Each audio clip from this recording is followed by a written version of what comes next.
नमस्कार दोस्तों, आज के इस सेशन में हम बात करने वाले हैं केमिस्ट्री के चैप्टर रेडियो एक्टिवता से सोडी फजान एवं रसल का वर्ग विस्थापन नियम। इस सोडी फजान एवं रसल का वर्ग विस्थापन नियम क्या कहता है? रेडियो एक्टिवता में हम ये महत्वपूर्ण नियम पढ़ते हैं और इसका मतलब क्या होता है। रेडियो एक्टिवता को इससे पहले हमने समझ लिया है और एक पॉइंट और याद रखेंगे। प्रकृति में जो एलिमेंट हैं, 18 तत्वों की खोज मैंने बताई थी जो कि रेडियो एक्टिव एलिमेंट के रूप में हैं। अगर उन एलिमेंट में न्यूट्रॉनों और प्रोटॉनों का अनुपात 1:5 या इससे अधिक आए तो आप समझिए कि वो सारे रेडियो एक्टिव पदार्थ हैं। ये भी पॉइंट आप याद रखेंगे। क्या नियम दिया था सोडी फजान एवं रसल साहब ने? इन्होंने कहा कि कोई भी एलिमेंट ले लिया जाए जो कि रेडियो एक्टिव हो और उनमें से अगर अल्फा कण की उत्पत्ति हो और बीटा कण की उत्पत्ति हो तो क्या पोजीशन होगी जो नया एलिमेंट बनेगा उसकी, इस मामले में बात करेंगे। तो नियम को थोड़ा सा पढ़ लेते हैं क्या कुछ लिखा गया है।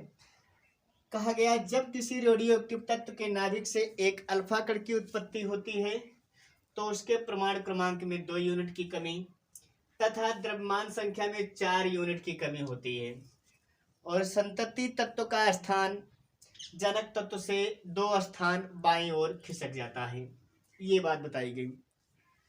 बात तो ठीक है, रेडियो एक्टिव पदार्थ से अगर अल्फा कण की उत्पत्ति हो रही है तो उसके द्रव्यमान क्षति होगी और कुछ कमी आएगी तो परमाणु क्रमांक बदलेगा, नया तत्व बनेगा। तो 2 यूनिट की कमी होगी तो 2 यूनिट के पहले वाला एलिमेंट बन जाएगा और द्रव्यमान संख्या में 4 की कमी हो जाएगी। अब दूसरा नियम क्या कहता है? जब एक बीटा कण की उत्पत्ति होती है तो परमाणु क्रमांक में 1 यूनिट की वृद्धि तथा द्रव्यमान संख्या अपरिवर्तित रहती है। मतलब कोई भी परिवर्तन देखने को नहीं मिलता है।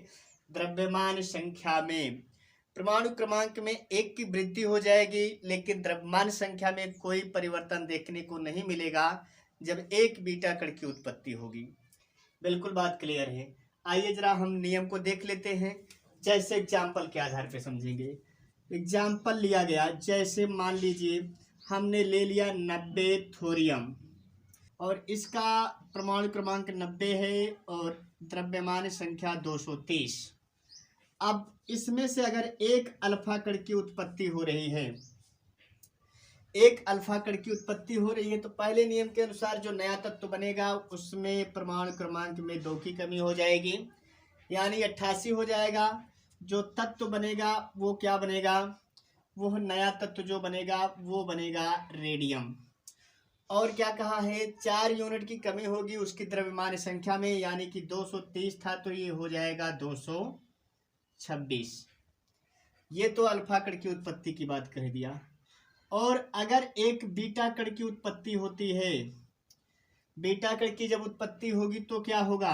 एक परमाणु क्रमांक बढ़ जाएगा और नया एलिमेंट बनेगा। नया एलिमेंट बनेगा आपका पैलेडियम। इसी तरह से और अल्फा कण की उत्पत्ति हो रही है तो कहीं ना कहीं और इसमें परिवर्तन आ रहा है। 2 यूनिट परमाणु क्रमांक में कमी होगी और नया तत्व बनेगा रेडान और द्रव्यमान संख्या 4 कम हो जाएगी, यानी हो जाएगा 222। ये हो गया। तो इस तरह से रेडियो एक्टिवता में सोडी फजान और रसल का वर्ग विस्थापन नियम यही कहता है कि जब किसी रेडियो एक्टिव पदार्थ से एक अल्फा कण की उत्पत्ति होती है तो उसके परमाणु क्रमांक में 2 यूनिट की कमी जबकि द्रव्यमान संख्या में 4 की कमी हो जाती है। और बीटा कण की जब उत्पत्ति होती है तो परमाणु क्रमांक में 1 यूनिट की वृद्धि जबकि द्रव्यमान संख्या अपरिवर्तित रहती है। यही सोडी फजान और रसल का वर्ग विस्थापन नियम है। सोडी फजान एवं रसल के वर्ग विस्थापन नियम पर सवाल बनता है, अगर हमें इस तरह से दिया गया हो तो अगर हमें पता करना हो कि कितने अल्फा कण उत्सर्जित हो रहे हैं और कितने बीटा कण, तो हम कैसे उसकी गणना करेंगे उसको देख लेते हैं। इसका आप चाहें तो स्क्रीनशॉट ले सकते हैं। आइए देखते हैं सवाल कैसे बनेंगे। सवाल से पहले एक हम रिलेशन जरा देखेंगे, संबंध सूत्र देखेंगे। उस संबंध सूत्र को अगर हम याद रखेंगे तो आसानी से हम इस पर आधारित सवाल को लगा लेंगे। क्या है संबंध सूत्र? मान लीजिए आपसे पूछ लिया कि कोई भी रेडियो एक्टिव पदार्थ है उससे अल्फा और बीटा किरणें उत्सर्जित हो रही हैं। अब ये अल्फा और बीटा किरणें अगर उत्सर्जित हो रही हैं तो हमसे सवाल में पूछ लिया कितने अल्फा कण बनेंगे और कितने बीटा कण बनेंगे जो नया एलिमेंट बन रहा है वहां तक के एलिमेंट को बनने में। ये गणना कैसे करेंगे हम जरा देखेंगे। एक सूत्र है, उत्सर्जित अल्फा कणों की संख्या, उत्सर्जित अल्फा कणों की संख्या, उत्सर्जित अल्फा कणों की संख्या कैसे पता चलेगी? द्रव्यमान संख्या में कमी कितनी आ रही है ये हमें पता करना पड़ेगा। द्रव्यमान संख्या में कमी, द्रव्यमान संख्या में कमी बटे होगा 4। ये फार्मूला लगाएंगे। अगर हमसे पूछा अल्फा कणों की संख्या कितनी होगी तो द्रव्यमान संख्या में कमी बटे 4 करेंगे तो हमें अल्फा कणों की संख्या आसानी से पता चल जाएगी। अब बीटा कणों की अगर हम बात करेंगे तो उत्सर्जित बीटा कणों की संख्या कैसे निकालेंगे? तो उत्सर्जित बीटा कणों की संख्या,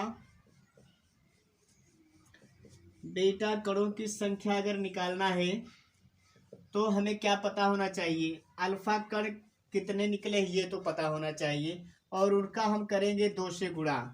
तो लिखेंगे 2 गुणे उत्सर्जित अल्फा कणों की संख्या, कणों की संख्या माइनस करेंगे किससे? परमाणु क्रमांकों के अंतर से, एटॉमिक नंबर के अंतर से, परमाणु क्रमांकों के अंतर, परमाणु क्रमांकों का अंतर। अगर इस तरह से हम सवाल को करेंगे तो आई थिंक आपको आसानी से समझ में आ जाएगा। तो 2 फार्मूले याद रखेंगे, उत्सर्जित अल्फा कणों की संख्या बराबर द्रव्यमान संख्या में कमी बटे 4 और बीटा कणों की संख्या कैसे पता करेंगे? 2 गुणे उत्सर्जित अल्फा कणों की संख्या माइनस परमाणु क्रमांकों का अंतर। जैसे सवाल हमसे पूछ लिया गया 92 यूरेनियम 238 से 92 यूरेनियम 238 से 82 लेड 206 तत्व के बनने तक,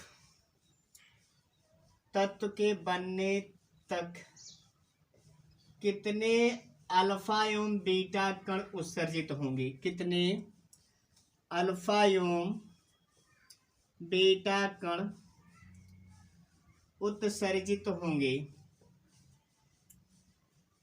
सवाल ऐसे ही बन गया। तो हमें दे रखा है 92 यूरेनियम 238 से 82 लेड 206 तत्व के बनने तक कितने अल्फा एवं बीटा कण उत्सर्जित होंगे ये पता करना है। तो पहले हम अल्फा कणों की संख्या पता करेंगे। उत्सर्जित अल्फा कणों की संख्या,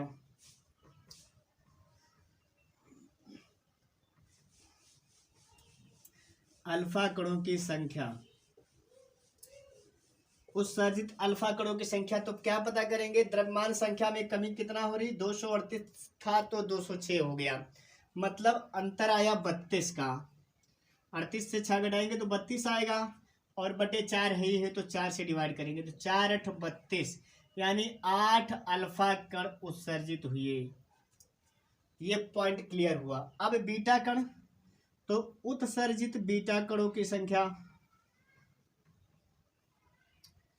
बीटा कणों की संख्या, बीटा कणों की संख्या कैसे निकालेंगे? 2 गुणे उत्सर्जित अल्फा कणों की संख्या, तो 2 अल्फा कण 8 है और माइनस परमाणु क्रमांकों का अंतर कितना हो रहा है? 82 92 यानी 10 का अंतर, तो लिखेंगे 10 यानी कि 8 दूनी 16 माइनस 10 यानी होंगे 6। तो बीटा कण कितने उत्सर्जित होंगे? 6। ये आपको क्लियर हो गया। तो अगर ये फार्मूले आपको याद है तो आप इस तरह से रेडियो एक्टिव श्रेणी से जो भी नया तत्व बन रहा है उससे हम अल्फा और बीटा कणों की संख्या को हम ज्ञात कर सकते हैं आसानी से। आशा करता हूँ ये वीडियो आपको अच्छे से समझ में आया होगा। आज के वीडियो में इतना ही बताना था। नेक्स्ट वीडियो में हम मिलेंगे नेक्स्ट टॉपिक के साथ। तब तक के लिए बेस्ट ऑफ लक।